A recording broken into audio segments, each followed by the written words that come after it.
Good afternoon, everybody. It's a challenge always to speak immediately after lunch because I'm sure we all feel a bit sleepy now.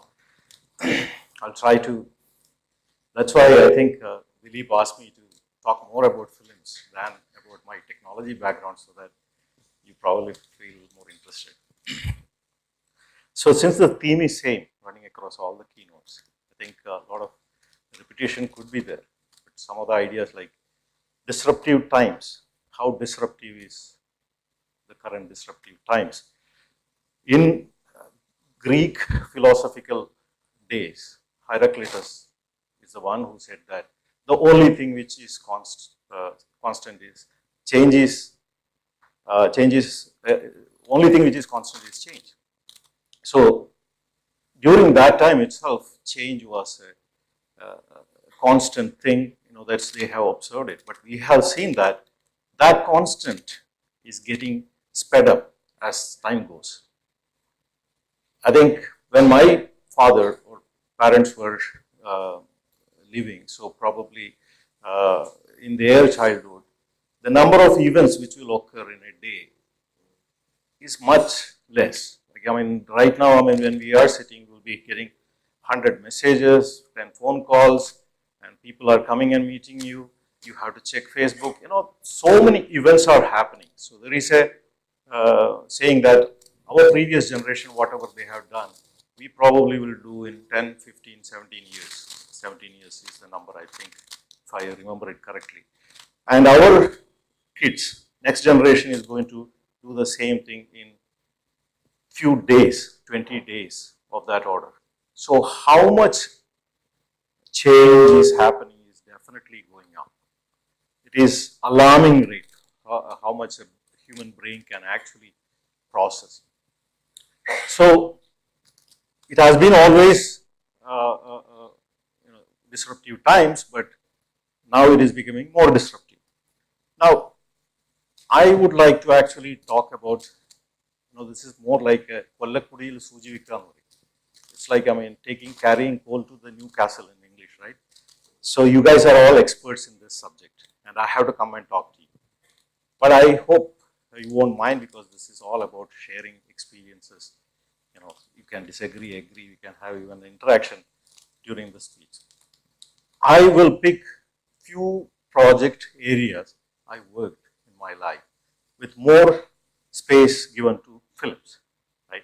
I just took some representative projects so that whatever I speak about the project management related aspect will make more sense to you and I can refer to those projects.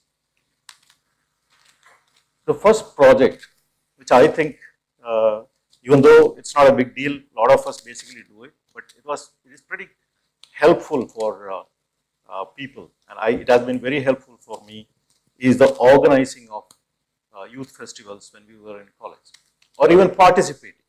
I remember I studied in Palakkad Engineering College, so during those days there were only 5 engineering colleges, now there are 150 or something.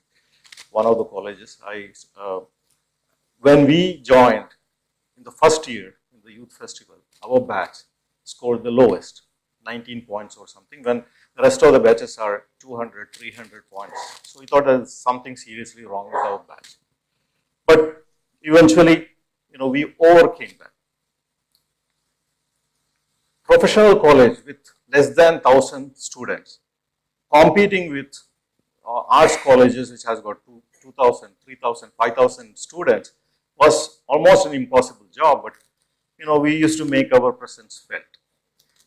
One of the major project which we took up, which I was mainly involved, was in 85 in Calicut University Interzone. And we pretty much very nicely planned months of rehearsals and things like that. So at the end, we could beat Victoria College, which had 3 times, 4 times more students than us.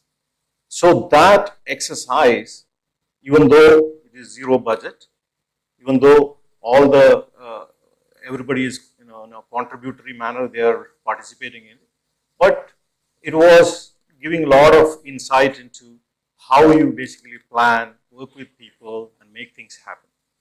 So that was the first time a professional college in Calicut University which won first prize, first place in the stage events. Next is a series of projects.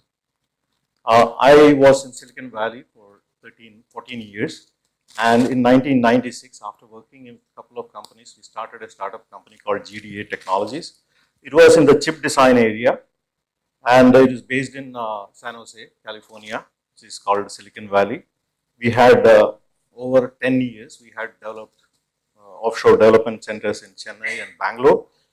It was one of the fastest growing privately incorporated company, part of Inc. 500 list. And the customers were like Intel, Sony, Apple, Nvidia, Cisco, Toshiba, AMD.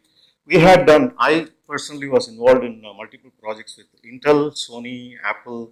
These are basically making chips or part of the chips and working with their engineering team or their R&D team and collectively coming up with the solution. Eventually, after 10 years, the company was acquired by Rambus. I was heading a division called Intellectual Property Division. It's not the intellectual property the lawyers will be knowing, kind of related, but it is mainly intellectual property blocks, which is reused multiple times in various chips. So it was acquired by Rambus. The rest of the company was acquired by L&T Infotech. So it was a different kind of projects, but again, we were doing it in a time where made in India was never heard of. We Indians starting a company, I think when I went to the US, so the only thing you basically see about India in the newspaper is India kills their citizen, Khalistan issue and all the terrorism issue, all the negative news. At that point in time, made in India was not a glorious term. And we make a product and then selling it to world leaders was definitely a challenging thing. So we were the underdogs. So it's just like we were in professional colleges being underdog, will definitely give the boost to execute something. That's what I'm trying to basically point out. And the next is actually the projects which I did in Malayalam cinema. And I also, when I'm talking about that, I would like to talk about the disruptive times which has happened in Malayalam and how it has affected Malayalam cinema in general also, in that, take you through that journey. Before coming to my projects, we all know that in 1930s we started with a silent film called Vigada Kumaran. Then first talkie came out in 1938, Balan. Then we had the first outdoor shoot in 55, Harishchandra. First color film in 1961. And the biggest landmark in Malayalam cinema of those days is 1965 Chemmin, which won the first President's Gold Medal. And Neelakuil was the one which won the second best film of that year. And all the major milestones for a small regional language industry. First CinemaScope in 78, first Indian 70mm film in Malayalam in 82, first Indian 3D in 84. And the new wave cinema of essence, or it's not a commercial film, what we generally call parallel cinema, started in 70s with Adur and Aravindan and M.T. Vasudevan Nair showing strong presence through these films. We all know Adur. Since then he has made several films and he has really become the father figure in Malayalam cinema. Aravindan, though he left us early, he also made his mark with some of the nationally, internationally recognized films. John Abraham, again, not by the number of films he has made, through the quality of the films he made and the politics of film making he adopted. He is a very prominent figure in Malayalam cinemas. This Amma Ariyan was the first crowd-funded film. Shaji and Karun, probably Piravi, his film is the most accomplished, acclaimed film in Malayalam cinema. It basically went to all prominent film festivals in the world and won several awards. So, 50 years later, in 80s, we are seeing Malayalam as the fourth largest industry with 1,800 theatres in Kerala. With less than 3% population, we were achieving that. And lot of quality cinema, known for realism, subtlety, content and talent, known all over India. Malayalam cinema had a respect. And definitely domination in national and international festivals and cinema circles. You go there, you are from India, oh, are you from Kerala? I mean, that would be their next question. They know Kerala as a place of good cinema. So I have a lot of names here. Basically, you can see that there's so much talent out there, 80s and early 90s. Whether it is actors, you can see that none of them you can really call stars during those days. These were all actors. Based on the character, we can pick and choose anybody at that time. Then the disruptions, major disruption. Disruptions always will be there. In filmmaking, disruption is a common thing because you are not basically making a film with a dedicated team. Actors will be acting in some other film, you are doing it in location. It's not your place, you are renting a place and then doing things. And so many uncertainty will be there. Famous thing about Patir Panjali, Satyajit Ray's film, he basically, Appu and Durga are going to watch train. Some of you may remember that scene. So it has a lot of, what flower is that? Suryagandhi flower, I think. So a playground, a ground with a lot of flowers in that. So they took some shots and then went back. Next week, and they came back because it was a very limited budget filmmaking. All those flowers were cut. Somebody has basically cleaned up the place, maybe for shooting. A lot of people do that. We basically select a house and then we go back for shooting. They said that is for shooting, so we basically repainted and made it pretty now. So we are, that day's shoot is gone basically, right? So this happened to Satyajit Ray. He has written about that. So those kind of disruptions always there because it's not happening inside a factory or inside a development center. Television was a big thing. Until then, movie is something which you can see only inside a theater, in that black room, right? The dark room. And basically the projector, the film projector, you have that 24 times flickering happening. So it's a kind of a mesmerizing kind of an experience. With TV coming in, VHS, tapes, and then CDs, VCDs, DVDs, Blu-rays, and then laptops and internet and mobile and phones and pads. And so basically film basically escaped from theater. You really can actually take this content and send it to any place. So with that, obviously one outcome is piracy. So to counter this, the entire world had this problem. They basically decided that we cannot live with film anymore because film is today to make a release a cinema in film. One copy will cost you 1 lakh or 1.5 lakh in that range.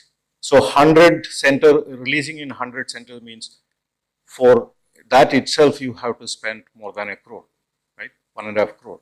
So which is not possible, especially for industries like Tamil or Telugu or Hindi or even Hollywood, where they are releasing in thousands of theaters.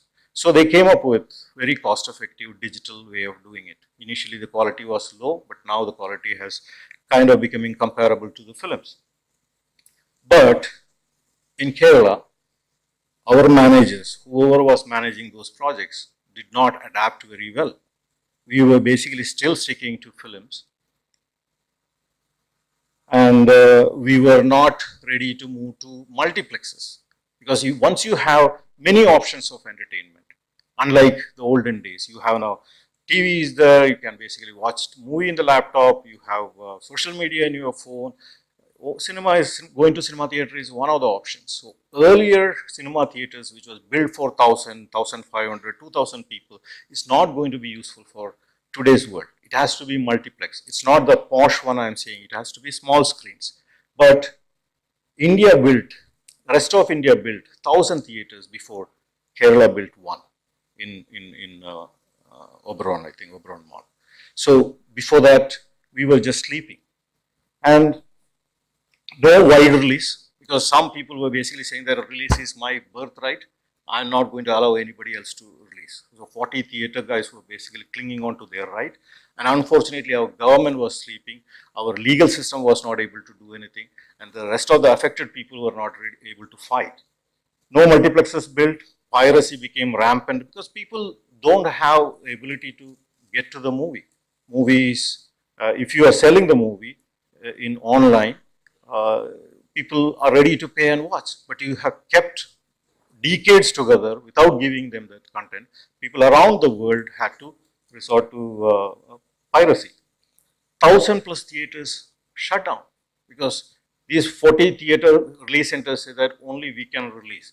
The rest of the world is releasing instantly in all theatres at the same time. India has started, Telugu has started, Tamil has started, but we won't do it. Production slowed down.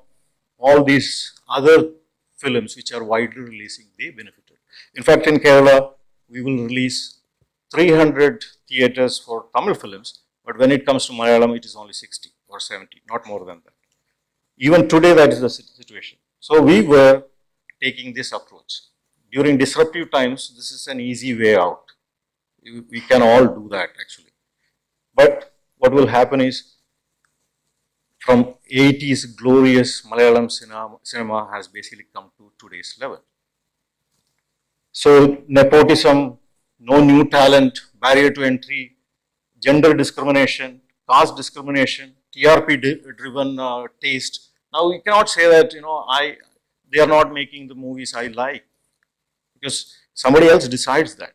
TRP decides that. So earlier we had Adur Gopalakrishnan to KS Gopalakrishnan, such a big spectrum.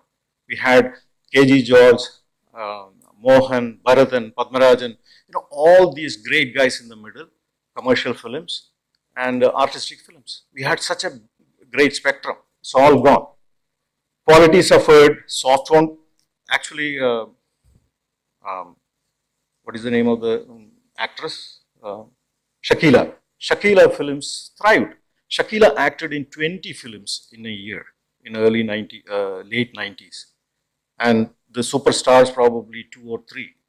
That was the situation in Malayalam cinema. And mimicry kind of taste, basically, that is the only sure shot victory, sure shot solution for the problems they are having. And larger than life characters. Like, we used to, in our childhood, we used to look at Tamil, Kannada, Telugu, Hindi and say that, are these people crazy? I mean, how can you be so blind and, go after people, they are, stardom and stuff like that. You throw coins, you throw milk, you do this, do that. But that culture has come to, our own foothold. So, fan clubs, media being hijacked, associations basically can decide. Multiple times Kerala State Award winner Tilakan was banned from acting by these guys. And we were basically still trying to figure out in the TV discussion whether this guy is right or that guy is right, because we are not given the information correctly. Agents, all these agents basically who are buying movies, transacting movies, they are all stars people. And government was completely oblivious to all these things, simply sitting there and thinking that everything is going fine. So this is a classic example of how not to manage a disruption happening in an industry. If you consider a Malayalam cinema as a project, at the same time, very same time, going from late 80s to now, another regional cinema industry basically went just the opposite direction. Marathi cinema. They used to have one film a decade, finally few films a decade, 1 or 2 films a year, and then finally right now they also have more than 100 films. They have multiplexes which is built for Hindi. They are also making use of that. Wide release is there. Internationally acclaimed, national awards, several of them. Same films collecting in the theatres. Fandry, for example, collected 8 crore rupees And then came further changes, disruption. This is also another disruption. I think yesterday, my friend Sanal Kumar Shashidharan, yesterday or day before yesterday, he announced he's making a film with an iPhone. So it's going to shoot the entire film in an iPhone. So it is becoming possible. SLRs, probably 1, 2, 3, 4 lakh rupees will be the cost of that. And sound, all these things are basically bringing down the production of films from very complicated power structures to common man. A village called I don't remember Sudevan Peringodu, from a village called Peringodu. Sudevan and his team basically made a film for 7 or 8 lakh rupees. Crime number 89. I don't know how many of you have heard or seen it, but that was the best film of that year. All the movies created for rest 500 or 600 crore was not considered. This was the best film. And same thing is happening for last 3-4 years. I think Vidhu Vincent's film, and before that Sanal Kumar Shashidharan's film. All these films are made for 10 lakh or 20 lakh. So they are basically, further disruptions are being used by youngsters, talented youngsters, to bring back sanity into Malayalam cinema. And we are seeing many of its results in recent years. Obviously, even in the commercial space, we can see that without using stardom, a lot of youngsters are actually focusing back on content and making films which are reviving the theater scenes. Theaters are basically realizing that they need smaller screens. They can run these kind of films for a longer time and collect money. And these are my projects, some of my projects. So even Meghar Ruben, Papuli Buddha, Janagi, and Sufi Paranagada. And obviously, when I was making films, after running technology projects in Silicon Valley and trying to run projects in Kerala for films, there is a hell lot of a difference, right? So right now, Mr. Koshi was asking me about how much software we use in film production. Well, I suggested, I took initiative, but that's not an easy thing, because there is a certain way things have been done, and producers are typically, majority of them are use and throw. They come fascinated by cinema, they make 1 or 2 movies, and they incur losses invariably, and then go out. And the only thing stable is certain stars. Directors are basically new guys. They are basically, new and newer talents are coming in. Heroines are similar situation. So in this, how to actually optimize? If you have multiple constraints, then using software, you can actually, humanly impossible it may be, but software can do much better optimization. But here, everything is driven by the availability and non-availability of the star. So if there is any inoptimality, if you are incurring, that is the cost you are paying for the stardom. It is pretty much going like that. But then, of course, the talent, the budget of the films, all these things are not helping. If somebody is actually paid 3 lakh rupees for writing a script, and there is a collaborative script writing software available which is being used in Hollywood, buying that for 5 lakh doesn't make any sense, or 2 lakh doesn't make any sense. So the cost is also an issue. But fortunately, as I told you earlier, number of engineering colleges have increased by 30 times. So a lot of engineers are there. Earlier days, we have BA guys getting into cinema, but now engineers are pretty much doing everything in the society. I think it is a status symbols. They don't necessarily do engineering. So since they are coming into the film industry, spreadsheets are becoming kind of common, and at least WhatsApp-based very intense communication is happening. But that's it.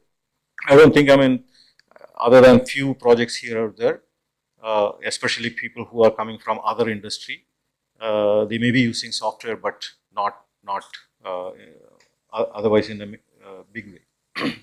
So as you can see, I mean, I was basically focusing on films which made me proud of Malayalam cinema when I went out, because I think a lot of films which are being made today you cannot really even show to your friends from other places because its quality level or its sensibility has gone down. So doesn't make you proud as a Malayali. So I was basically focusing on artistic kind of films. These are the 4 films which I made. And so this is one English film which is just completed, which is shot in Sikkim. And this is a Marathi film. So this is again Marathi is a space which is a lot more conducive kind of atmosphere, that's why. And here is a sitcom which is done in English. It is available in Netflix called Brown Nation. So, Dilip and I was personally involved as an actor, and a lot of people like Dilip from your group have contributed to the making of this film. This is Karcha Chalachitra Vedi in Trivandrum produced it. Sanal Kumar Shashidharan, who made a lot of low budget films and won several recognitions in last 4-5 years. This was his first film. So this was the first online crowd-funded Malayalam film. So we have seen John Abraham made first crowd-funded film Amma long time back. This was of that nature. It was made for a budget of 19 lakhs. It was shot for 70 days.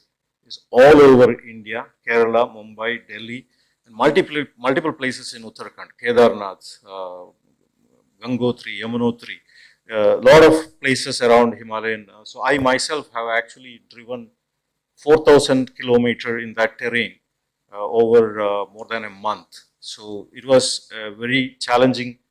It was a very disruptive.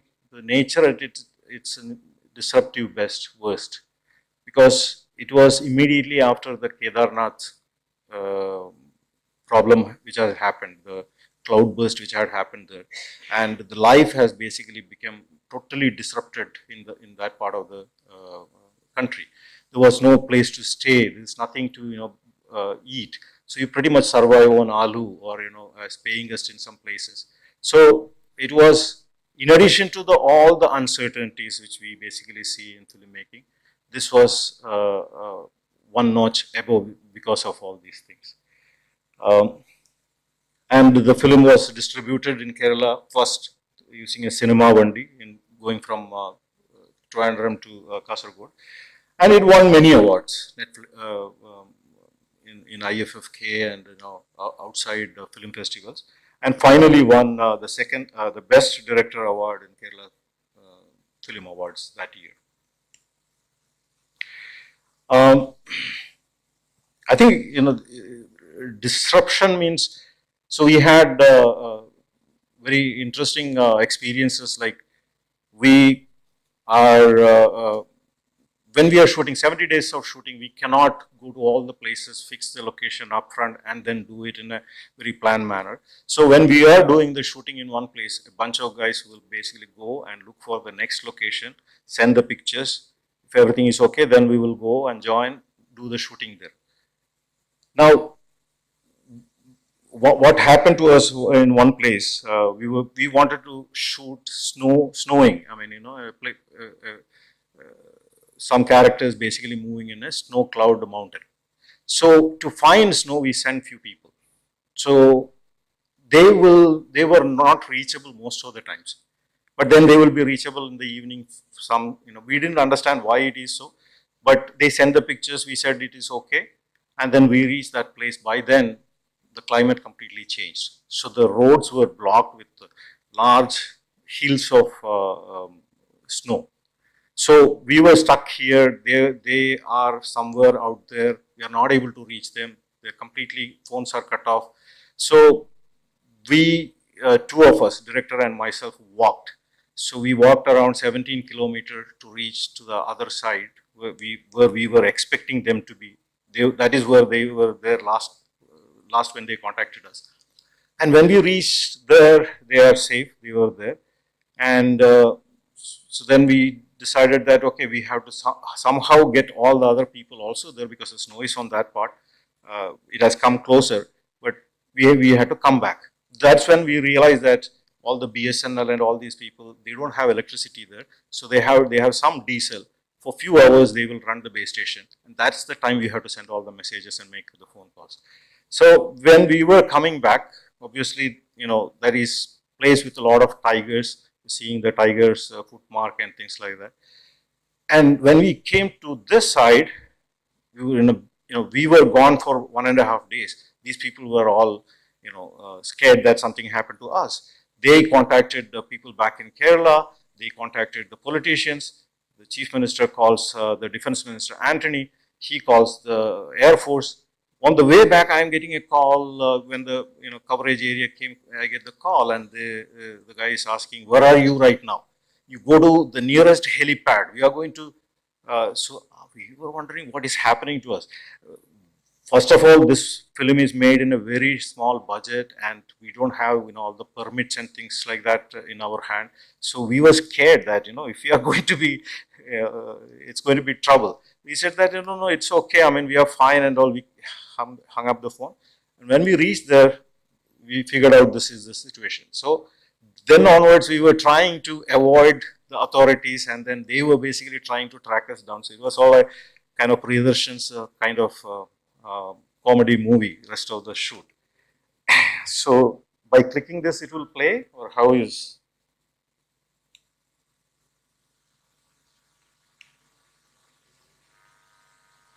No.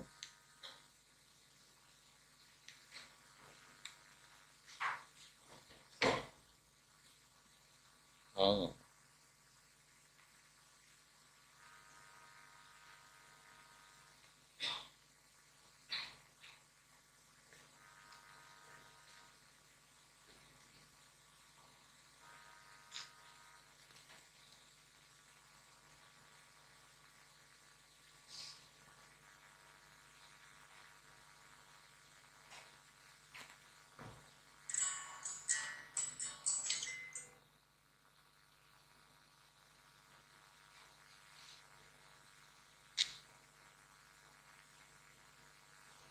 It's not directly played.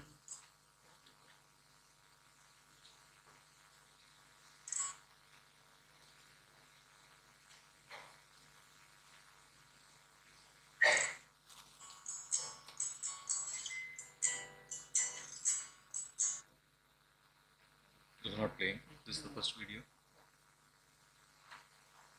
We can skip.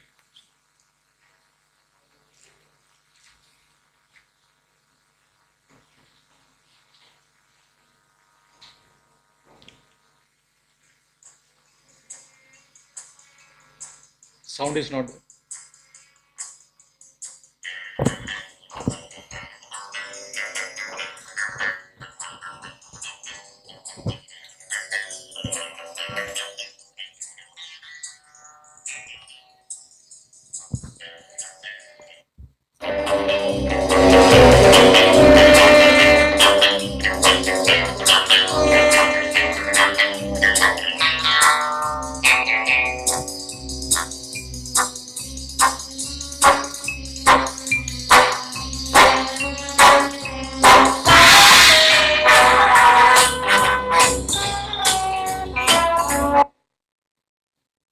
Sorry about the bad quality of the film.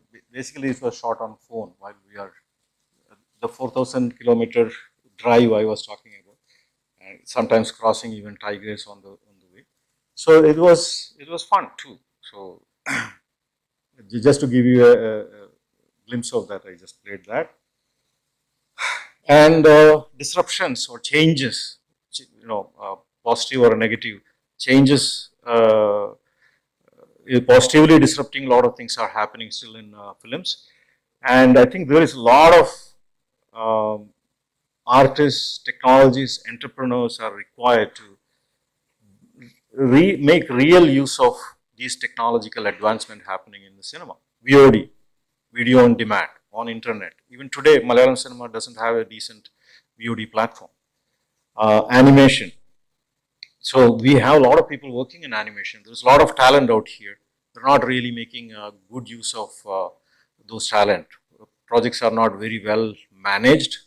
The quality is great when we are doing work for somebody else, but the storytellers and animators are never come together here. Short films, even today, I think that is a hopeful area. There are a lot of talents actually coming through that. Internet content, making content for internet, startup approach to creating creative content, and obviously theaters, because 1,000 theaters got closed, only a couple of hundreds actually increased in last few years, 3-4 years. I think the number of multiplexes required is something like 600 or 700 or something. We have less than 100 today. So this is what I actually followed. In Malayalam cinema, if you want to see a change, try to be that change. And I think, now I have an opportunity to talk to you. You are all great managers, and this is an area where you can contribute to. So I request some of you to actually come forward in the future. Well, these are kind of some visibility into the projects which I was involved in the past. And I think the biggest thing, these are some of the points I really wanted to talk about. I know that you all know, many of you probably know much more than I in these areas. Communication has been always a major issue area. Whenever a failure happens, we clearly know that something most of the time it is because of the communication. So we have a plan, or we have a certain objective. If that is not propagated down, that communication, I think a lot of times, basically authority and responsibility, if it is not going in hand, and you are not basically giving that information and this role, that if something goes wrong, there should be somebody responsible. I think there is a lot of times you can find that it is nobody's baby. Yeah, it went wrong, but then can't do anything about that. So that communication on one side is important. Similarly, the communication from the other side. You can have great software which basically pops up things when things get delayed, but human intervention and communication has to be always there to go beyond that. So a lot of times the team, I have worked in the chip tape out. Chip tape out is something which is very intensive, months of working together, and it is last minute you say that, okay, we are taking this and sending it. If something is wrong, when it comes out, the chip won't talk. It will be a really, really hard thing for all the developers involved in that. So next Friday is tape out, and a lot of people talking to each other. It's not going to work. Next Friday it is impossible, but nobody has the guts to, or for different reasons, they won't basically give that information back to the decision maker. So information upward is also very important. Scope is crazy things. Whether it is in the filmmaking, script changes, or some cast changes, something, or suddenly it is not Malayalam only, it is Malayalam and Tamil. These kind of decisions some people can very easily make. So I remember working with Intel. There is a standardized spec coming out. Intel is working on that. We are working together. They decided suddenly to change the spec in a very big manner. Intel being Intel, a very big company, they can digest it. But we have agreed on certain thing. So we have to basically do all the analysis and say that how it is affecting us. If you don't have tools, if you are really depending upon people to do that job, it is going to be very difficult every time a change happens. So scope can change slowly. It is, I think you all know that spec or the requirement can keep changing. That creep can be very, very tiresome. Needs versus expectation and measurability. I think I would basically consider this. These are kind of needs is very clear. It's specified. So this has, these things are have to be there for it to get complete, have the right quality. all those things, they want. Expectation is some things untold, most of the times, and it is not measurable in several products or projects. In a movie, how can you say that this is a super hit, it's going to be a super hit movie? Mohanlal's movies, 10 of them becomes flop, and then comes a Pulimurugan.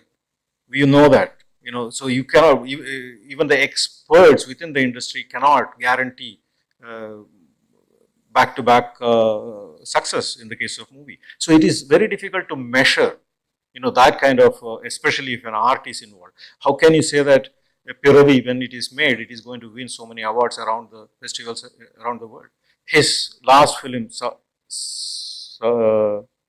Sopanam, it basically did not get accepted anywhere. So it is very difficult. Same people, same experts, same amount of resource. So that measurability is a big issue, at least for certain projects. Dedication can make a huge difference. I don't think, there is a way for us to capture that in a software and things like that. As I was saying, when I am from a professional engineering college trying to compete with the bigger arts colleges, there is that motivation, that dedication. We will do anything to basically win that, right? So in the case of an young Indian company, the first generation Indian company in Silicon Valley, we really will do anything to prove to the world that we are capable of delivering world-class things, right?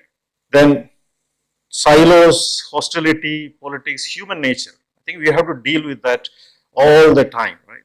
I think so. Having, being there in student politics or youth festival kind of these kind of things can give people a lot of exposure to how to deal with people. Whether it doesn't change, whether you go to Silicon Valley or Japan or wherever, you basically can, what they are saying, what they have thinking, all those kind of things you can basically, from India, I think, a lot of times, especially Japanese guys, when they say that next Monday it is going to be over, right? So we will say that, oh yeah, next Monday I'm also going to be, done. 3 more days, I'm done. And 3 more, after 3 days in Wednesday, so a typical Indian guy can come back and say, sorry, it is slipping. It is going to slip by 3 weeks. 3 weeks, 3 days back, you said that I'm going to finish in 3 days, and now you figured out that it is slipping, and then you need another 3 weeks. So these kind of cultural traits one needs to basically understand, and what the politics which is going on in the organization, you need to kind of consider that. Especially you're saying that, okay, that team requires this particular key resource because it's very important. So we are say that, okay, boss is saying that, but when you are saying that, if you don't have the ability to clearly tell them what is going to happen without that resource, the project is going to be delayed by this much, a project is going to be costlier by this much, you should be able to say that very clearly. I think, those are the kind of things people learn through experience. Definitely these kind of, software can, help in those cases. And I think many of you must be dealing with locations, multiple branches, people in the other time zone, working in India, working for a US company sitting in India can be really tiring with this different time zone, and resolving some of the issues which should be resolved in minutes can probably take days together, which is very difficult to capture in softwares or in your model. Languages, a lot of times if you are working with Spanish company or Japanese company or companies where they write specs in their language, and then all those kind of, having a higher goal. This is what I was telling earlier also. You basically are, somebody who is working in India, they have their salary doubling several times over their career. Whereas in the US, if somebody is starting a job at $60,000 a year, probably even after 20 years, they will be reaching $100,000 a year. Right? So their motivation to actually, their ramp is very, very low. But since we are starting from as an underdog, from very low things. So there is a lot more. So creating a bigger mark in the world becomes I think that unifies the team. No tape out or no finishing of a film can happen without burning midnight oil. There will be a core small team. They will say that 9 to 5 is okay, for the rest of the people it is okay. But they have to really burn several days midnight oil to really get it done. Because otherwise, if you are doing it 9 to 5, probably it can get delayed by several weeks. Because it doesn't. The last touches has to basically bring everything together and say that everything is now fine. Let it go. That requires that kind of dedication. If having a higher goal definitely helps in that. And I think this is my last slide. Projects, we talked about movies, we talked about technology thing, youth festival and things like that. Our life itself is a big project. I think whatever we learn from all these things we are talking about, we can probably live our life better. A lot of times in olden days, people will say that, okay, I wanted to be an actor, but I became a clerk, and until retirement, I couldn't even consider looking at that option. Now I am retired, it is too late, and things like that, right? So planning and executing that plan, everything we learn, we can apply it on others' projects, customers' project, but we can apply it on ourselves too. And even bigger thing which is happening today, disruption happening today, is in our society. So earlier in the day, Dr. Alexander was basically talking about this. So what is happening in the contract manufacturing? We know that Google car has come. Without driver, cars have basically being deployed in the US and other places. Crores of driving jobs are going to disappear from India. Apple assembly is happening in China. Foxconn, you all know that the company. They have basically said that they are going to lay off lakhs of people and replace them with robots, right? So lot of these jobs which now with artificial intelligence and robotics can solve, they are going to replace. So crores and tens of crores of jobs in India are going to disappear in next 5 to 10 years. So today we are saying that we know that our Prime Minister basically promised when he came to power that every year he's going to create 2 lakh jobs for India. For India to be stable, experts say that we need at least 75 lakh jobs every year, at least. But our Prime Minister has basically delivered only 2% or 3% of that. Now, going forward, with so many crores of jobs is also going to be lost, how this society can be managed, how these people can be, obviously all the profit-minded corporates are not going to basically give back that money to the society.